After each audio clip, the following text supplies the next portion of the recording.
It's strange how something as personal as your own name can turn into a punchline, something bitter in the mouth of others. Rain hammered the windows like 1,000 tiny fists as Jackson pushed open the door to the deli, a forgotten bell above giving a hollow ring. His coat clung to him, heavy and dripping, leaving a wet trail on the cracked linoleum floor. No one looked up. No greetings. Just the quiet hum of fluorescent lights and the dull flick of a thumb against a phone screen. He walked to the counter, his presence almost invisible, like a ghost visiting the ruins of something once sacred. "Turkey on rye," he murmured. "Extra mustard." His voice was low, restrained, like he was afraid it might betray him. Jessica, still absorbed in her screen, scribbled the order without lifting her eyes. Moments later, the sandwich slid across the counter toward him, and there it was. 2 words smeared in thick mustard across the dark bread. Ryan Caldwell. His heart stuttered. Time hiccuped. Fingers twitched around the paper wrapping, the sting of memory flooding back faster than he could breathe. A sharp laugh erupted from behind the counter. "Worst sandwich on the menu," someone muttered. "Figures. That's the owner's name. No one orders it." Jessica snorted without looking up. Dry, like his whole company. He stared at those yellow letters like they were carved in stone. My name. And they were laughing. 10 years ago, Ryan Caldwell had bled for this place. Sleepless nights in a food truck that barely ran, arms scorched from fryers, shirts soaked in sweat and hope. He remembered every handshake, every smile.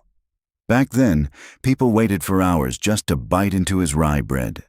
It wasn't about money, it was about connection.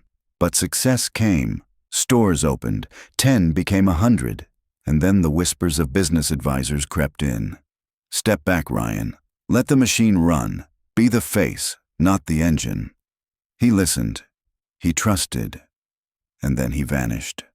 Now, standing in this hollow deli with his name turned into a joke, something inside him splintered.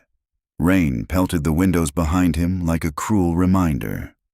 You left, and this is what's left. His name, once spoken with pride, now slathered on stale bread for laughs. He moved to a corner booth, sitting quietly, letting the brim of his cap hide his face. From his seat, the decay was clearer. Plates left dirty. Crumbs scattered like dust in a forgotten room. An elderly couple stood waiting at the counter, ignored. Jessica still scrolled, unconcerned, detached. He remembered when this place sparkled, when napkin dispensers were full, when the floors smelled like fresh lemon cleaner, when service came with eye contact and heart. Now the lights buzzed like dying bees, the drink station flickered, and the soul of this place was gone. Jessica caught him watching. She didn't flinch. She smirked. They didn't see him. Not really. Not the man. Not the dream he'd once lived. This wasn't a bad day. It was a slow rot, and no one noticed the fall. The back door creaked open. Brent appeared, all corporate polish and empty charm. His smile was practiced, his handshake limp. "Afternoon, sir. Brent Hollister, general manager." Jackson nodded once. Brent leaned in, voice dropping into what he thought was a confident whisper. "You picked a good day. We run a tight ship here." Jackson said nothing. Just watched. Brent chuckled, mistaking the silence for admiration. "People still talk about Ryan Caldwell like he's some kind of hero," he said, bitterness seeping through. "Bet he's on a beach somewhere, sipping cocktails, while we're the ones keeping this thing alive." Jackson didn't move, but Ryan heard it all. They thought he was gone. Irrelevant.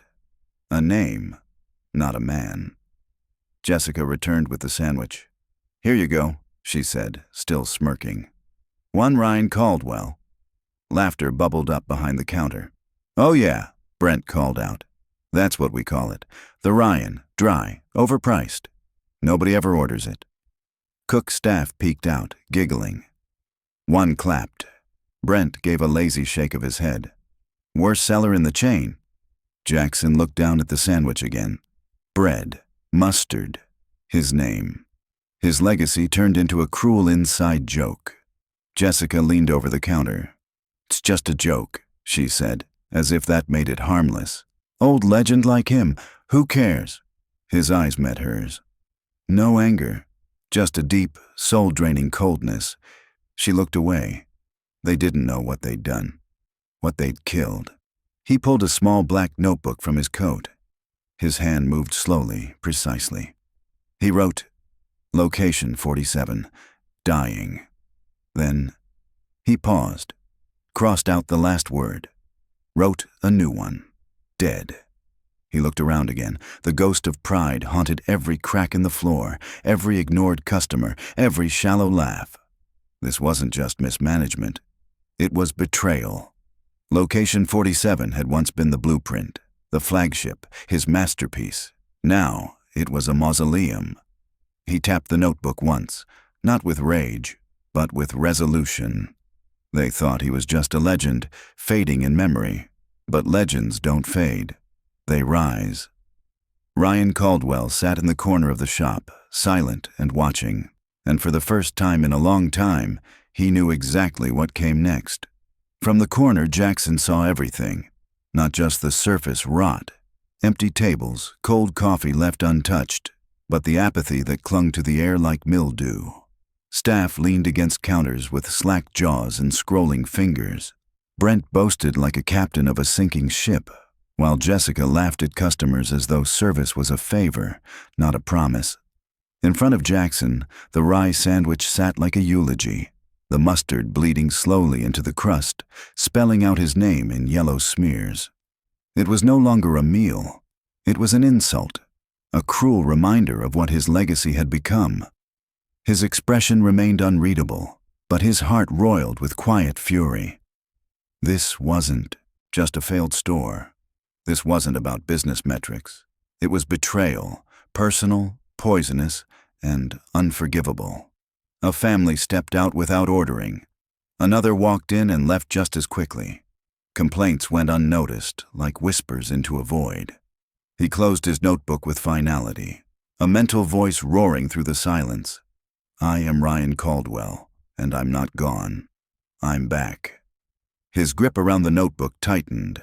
Cody leaned lazily against the back wall, hoodie unzipped, uniform a mess of wrinkles and stains.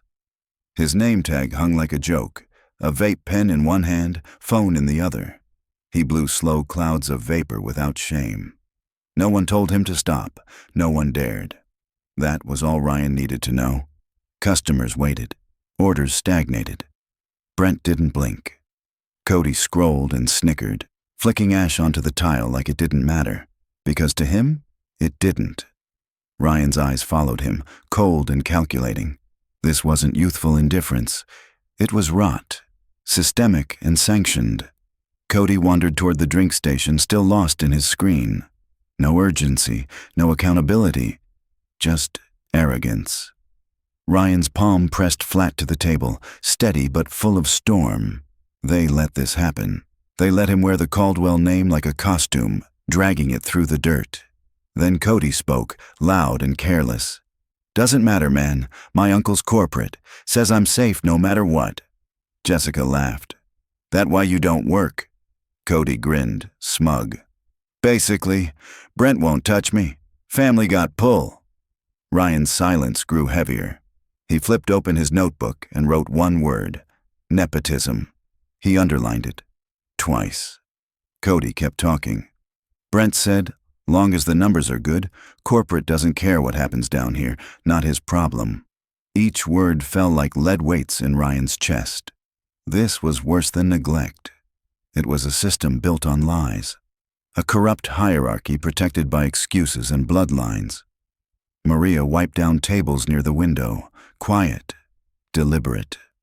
Brent approached her from behind with that same salesman's smile, but this time his hand landed low on her back and stayed there.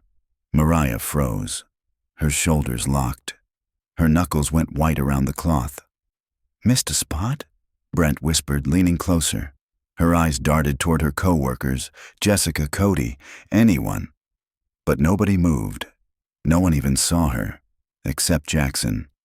From across the room, he saw not her face, but her eyes. And in those eyes was something raw, something small, something terrifyingly human. Fear. Brent's hand lingered. Maria whispered, "I've got it." He chuckled, patted her twice, and walked off like nothing had happened. Jackson's breathing deepened. His fingers clenched against the wood of the table. This wasn't mismanagement anymore. This was abuse, and they thought no one noticed. They were wrong. The next morning, Jackson returned. A different man. Dressed in plain clothes, clipboard in hand, cheap plastic badge clipped to his jacket. "Health inspection," he said flatly. Brent paled. Jessica dropped her phone. Cody vanished into the back. No one expected this. Jackson walked straight into the kitchen. What he saw stopped him cold. Dirty cutting boards, a half-eaten sandwich beside raw turkey, wilting lettuce browning in stained bins, sticky floors, garbage overflowing. No one even tried to clean. He knelt silently, running a finger along the prep table. Dust, mold creeping near the sink. He scribbled in his clipboard, "Sanitation fail." A nervous cook looked up. Jackson said nothing. His expression stayed blank, but inside, Ryan Caldwell burned with shame. This was his name on the wall, his reputation crumbling in grease and neglect. Later, Jackson lingered near the counter. Jessica, on break, leaned against the soda machine, unaware of who stood inches away. "They cut our hours last month," she said, voice low. Jackson tilted his head. "Brent makes us clock out early but still finish cleaning. Says it's to keep labor costs down." Jackson's pen hovered. She laughed bitterly. 12-hour shifts, paid for 8. His mind spun. Forced overtime. Wage theft. He nodded slowly, keeping his voice even. "Does corporate know?" Jessica shook her head. "Brent says the owner doesn't care, just wants the profits. No one checks anyway." Her voice cracked just slightly. Jackson wrote one word: exploitation. He propped his phone against the salt shaker. Camera facing the kitchen door, recording. Across the room, Brent's voice rang out. "I don't care how tired they are. Clock them out. Make them clean anyway." A pause. "They complain? Fire them. I'll find new ones." No one challenged him. No one questioned him. Cody chuckled nearby. "Corporate doesn't check down here," Brent added. "Owner's probably on a beach. Useless." Jackson's jaw locked. His phone kept rolling. Brent's arrogance was proof now. Admissible. Maria walked past him, head down, hands trembling. Jackson turned the camera off. He tapped the screen once. Evidence, the first piece, but not the last. In the back, Jackson approached Miguel, the lead cook. Apron stained, but hands steady. "Who's the kid with the vape?" Jackson asked quietly. Miguel shrugged. "Cody, Brent's nephew." Jackson raised an eyebrow. "Doesn't work, just stands around," Miguel said flatly. "Last week he vaped inside the fridge." Jackson blinked. "And Brent?" Miguel didn't look up. "Said boys will be boys." Jackson's hand curled against the counter. Meanwhile, Maria's late 5 minutes gets written up. Nepotism, exploitation, harassment. The puzzle pieces fit too well. Jackson left without a word. The rot wasn't just deep. It was everywhere, and Ryan Caldwell was done watching it grow. Brent stormed across the restaurant, voice raised loud enough to draw stares from the remaining customers. "Where were you? You're late." Maria blinked, startled. I wasn't." Brent jabbed a finger toward her chest, his expression sharp and cruel.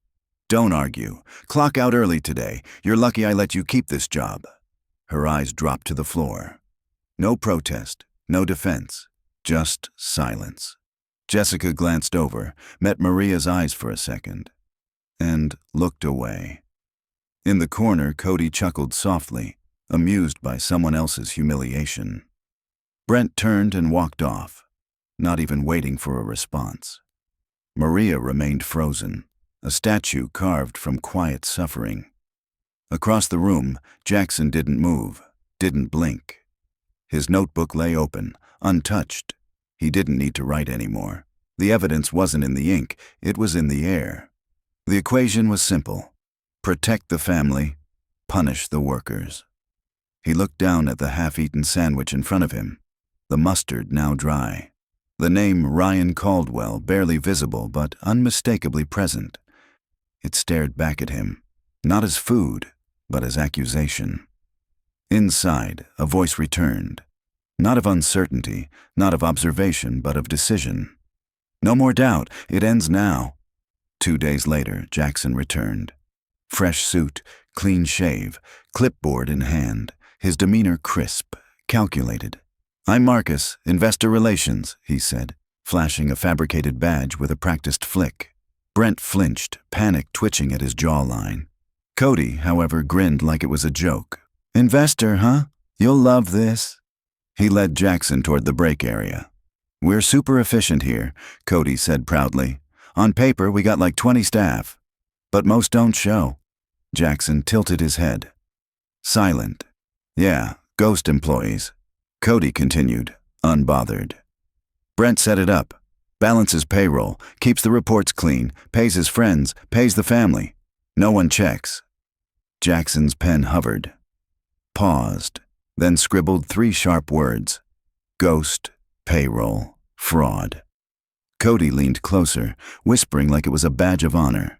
"Between you and me, genius move." Jackson kept his voice level. "And corporate never notices?" "Never," Cody laughed. "They trust us." Brent soon noticed the questions piling up. He tugged Jackson aside, his voice shaky but attempting cool. "About the payroll thing. It's not what it sounds like." Jackson didn't respond. Brent fumbled. "Some of those people, they're remote. Inventory consultants, marketing contractors, modern stuff." Jackson raised one eyebrow, just slightly. "They work from home, technically." Silence, long, measured. Brent's smile thinned. "You're new, you'll get it." Jackson scribbled again. "Excuse one, remote staff." Brent stepped back, chuckling awkwardly. "No harm, right?" Owner doesn't care. Jackson looked up and locked eyes with him, for the first time, with intent. Brent's smile cracked and never came back. That night, Ryan sat alone in his hotel room. No disguise now, no pretense. Just the man who built an empire, studying the wreckage of what remained. On his laptop screen, payroll records for location 47. He scrolled slowly, methodically. 6 names, full-time salaries, but none of them real. Brandon Hollister, Jr., 17, high schooler in Florida. Jennifer Walsh, realtor in Phoenix. Mike Torres, construction worker in Seattle. David Kim, college freshman in Boston. Marcus Reed, no trace at all. Line after line, lie after lie. The numbers totaled $24,000 annually, stolen from his company, from his people, from his name. His hands trembled, not from shock, but from restraint, from the weight of what he had to do. He typed 2 words across the digital report: payroll fraud. He underlined it, hard. Tomorrow would not be about gathering proof. Tomorrow would be about reckoning. In the dark glow of the room, Ryan's phone lit up. One message: "Prepare the sweep." He hit send. Somewhere, a security chief, ex-FBI, read it in silence and began assembling a team. Ryan shut his laptop with a soft click. On the table beside him sat the same sandwich: rye bread, mustard letters, Ryan Caldwell, cold, stale, forgotten. He stared at it, not with pain, not with sadness, with focus, with purpose. The camera would linger there just long enough. Then, cut to Brent, laughing carelessly inside the store. Cody leaned beside him, counting money on his phone. "Easy cash," Cody said. "Ghost paychecks hit this morning." Brent raised a coffee cup. "To family." They clinked their mugs, smug and safe. Outside, across the street, Ryan watched. Still, quiet, hands in his pockets. Inside, they thought they owned it all. He let them laugh. Tomorrow, they'd go silent. By then, it would be too late. Ryan turned into the night, and the next time he returned, it wouldn't be as Jackson or Marcus. It would be as himself. Back in the hotel room, he opened a fresh notebook. No more reports, no more observation. At the top of the first page, in ink that didn't tremble, he wrote, "Termination list. Brent Hollister, Cody Hollister, each ghost employee, each salary listed beside their name, $24,000 in total." He drew one line beneath the final name, then shut the notebook. This wasn't a strategy now. It was a sentence. Ryan Caldwell leaned back, exhaled slowly. Tomorrow, he would not be in hiding. Tomorrow, they would see him. He stood before the mirror at dawn. No cap, no glasses, no pretense. Charcoal suit, straight tie, polished shoes. For the first time in years, he looked like the man who had built the empire. He looked like Ryan Caldwell. He met his own eyes in the mirror, quiet and resolved. "They thought I disappeared," he whispered. Pause. "They thought I forgot." Longer pause. "They're about to remember." His hand closed around his hotel key, not clenched, ready. Outside, 2 black SUVs waited. Inside one, his head of security checked his earpiece. Calm, silent, ready. 2 uniformed officers followed, jackets zipped, no badges shown. Yet, a corporate lawyer in a dark suit stepped out next, briefcase in hand, expression unreadable. And last, Ryan. He said nothing. The team surrounded him instinctively. No orders given. None needed. The reckoning had begun. This wasn't their first sweep. Outside, the laughter still drifted from inside the deli. Careless, confident. Brent's booming voice. Cody's smug chuckle. Their arrogance echoed off the glass as if nothing had changed, as if the cracks weren't already spreading beneath their feet. Ryan stood across the street, calm, composed. The past behind him, the betrayal just steps away. He gave a single nod. The team moved. The door swung open. A soft chime, the same sound it had made for a decade, but this time it cut through the air like a warning bell. Inside, every sound stopped. Brent, mid-sentence, turned pale. Cody's grin wavered. Jessica lowered her phone in slow, stunned motion. And then, Ryan Caldwell stepped through the doorway. No badge, no clipboard, no alias, only presence. Dark suit, clean lines, measured steps. Behind him, his security chief and 2 silent agents flanked the entrance. A corporate lawyer followed, briefcase in hand. No one spoke. Not a breath. Ryan's shoes clicked once against the tile. The sound echoed louder than any shout. Maria's cloth slipped from her hand. Miguel stood motionless, spatula frozen mid-air. Brent looked like he'd seen a ghost, and in a way, he had. Ryan walked forward, each step deliberate, each second heavier. In the center of the restaurant, he stopped. Silence. Then, finally, a voice. His voice. "Good morning." No response. Not one word. Maria's voice broke the stillness, barely a whisper. "That's him." Her hand clung to the edge of the table. Jessica's phone clattered to the ground. Cody blinked rapidly, realizing far too late. Brent opened his mouth, but nothing came out. Ryan stood tall, saying nothing, just looking at each of them. At Maria, still trembling. At Miguel, silent behind the fryer. At Jessica, cheeks now flushed with shame. At Brent, at Cody, at the ones who wore his name but never carried its meaning. The coffee machine behind the counter sputtered once, and then Ryan spoke again. "I'm Ryan Caldwell." Brent took a step back, visibly shaken. Jessica stared at the floor. Maria's eyes filled with tears. "I built this place," Ryan continued, voice even. "This store, this chain." He didn't raise his tone. He didn't have to. "I trusted all of you," Brent muttered. No. Ryan's eyes locked onto him. You lied. Cody instinctively stepped behind Brent, the bravado draining from his face.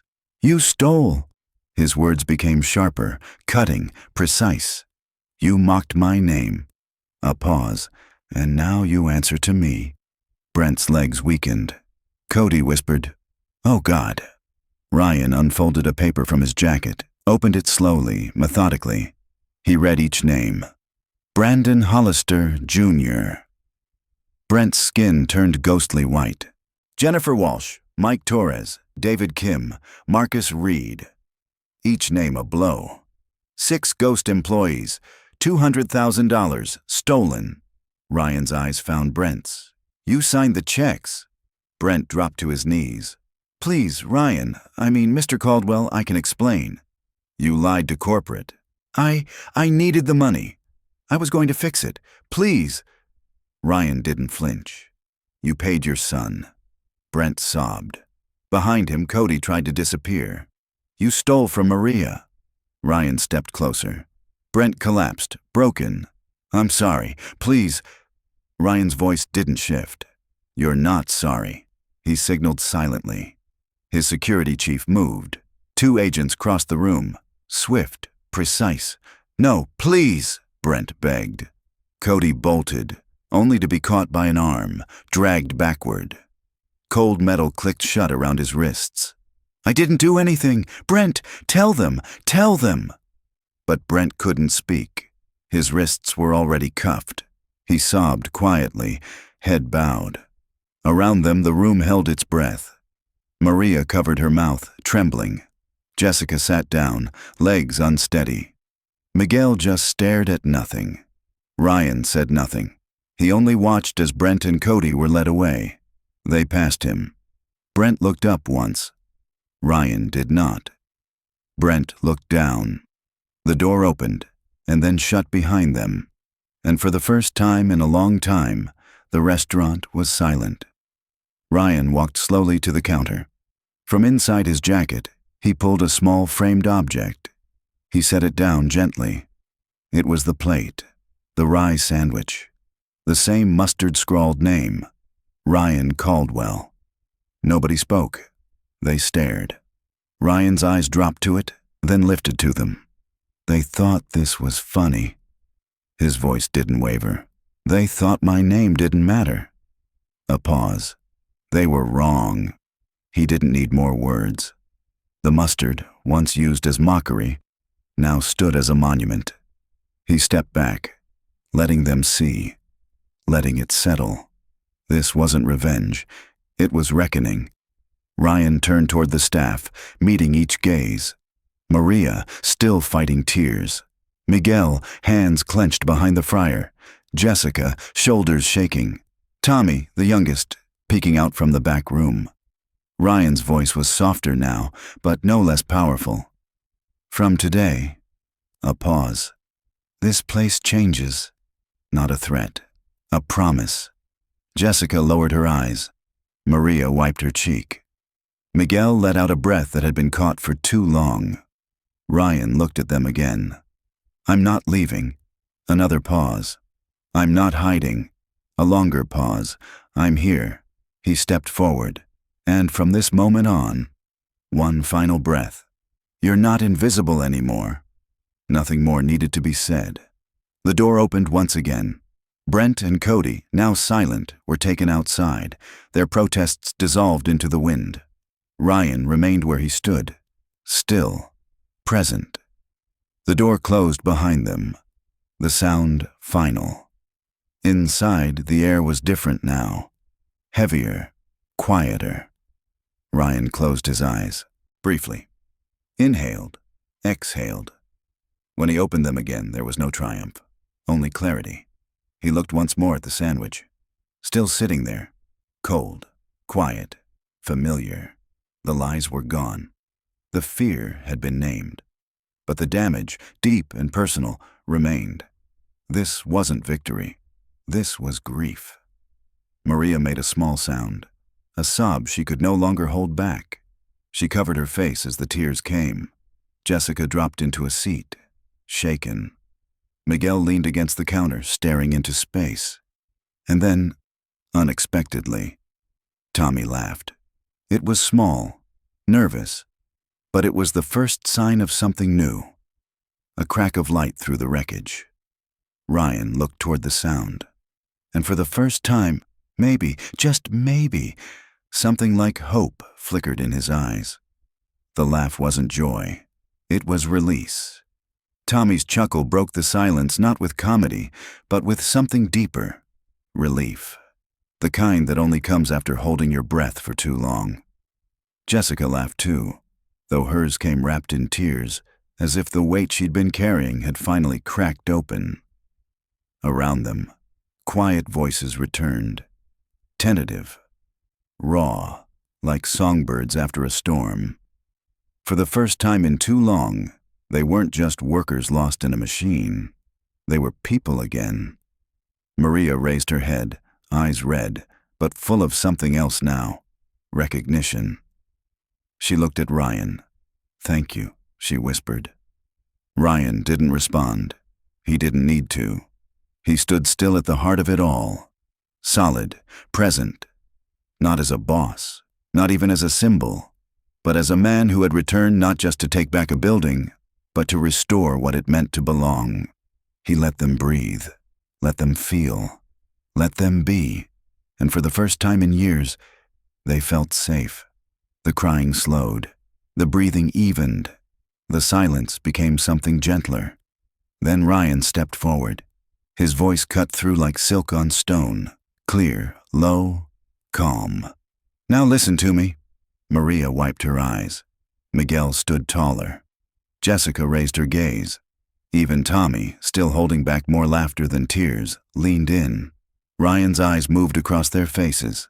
"From today, this isn't just a store," he said, then paused. "This is where we rebuild." Another pause, slower now, letting the words settle. "You've carried this place while others stole from it."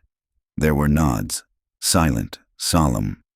"And now I'm here," Ryan added, voice softer now, steadier. "But I can't fix this alone." He looked down at the mustard-scrawled plate, then back up. "We start now. Cut, new scene, clean lines, polished wood, the boardroom."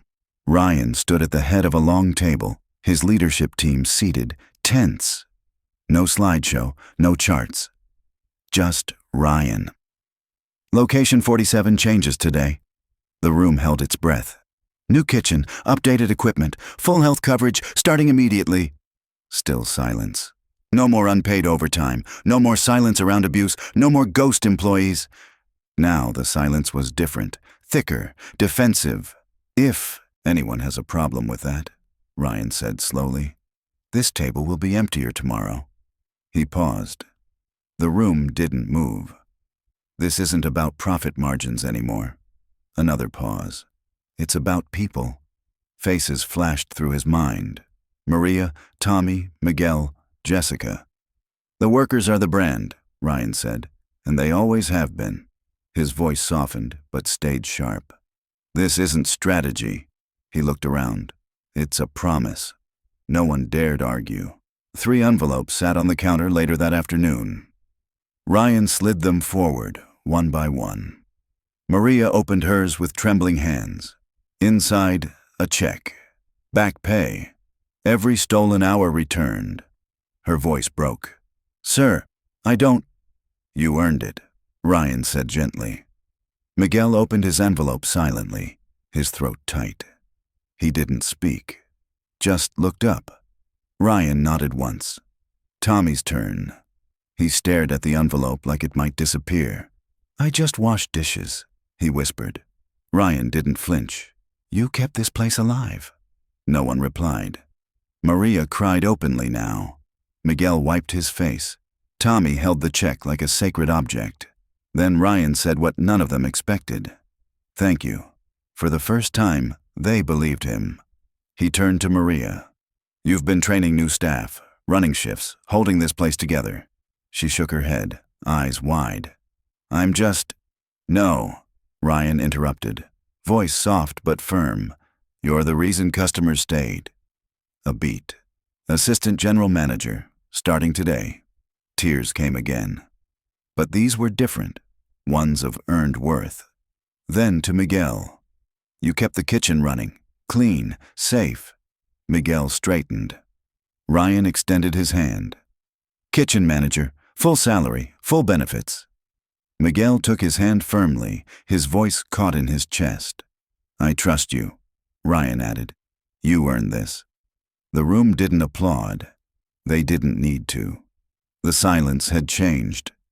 It wasn't fear anymore. It was reverence. Back at corporate, Ryan's office stood calm and bright. Sunlight crossed clean walls. Behind his desk, a single object hung, framed. The infamous sandwich, dark rye, yellow mustard. Ryan Caldwell. Below it, a brass plaque. You don't need to see me to know I'm here.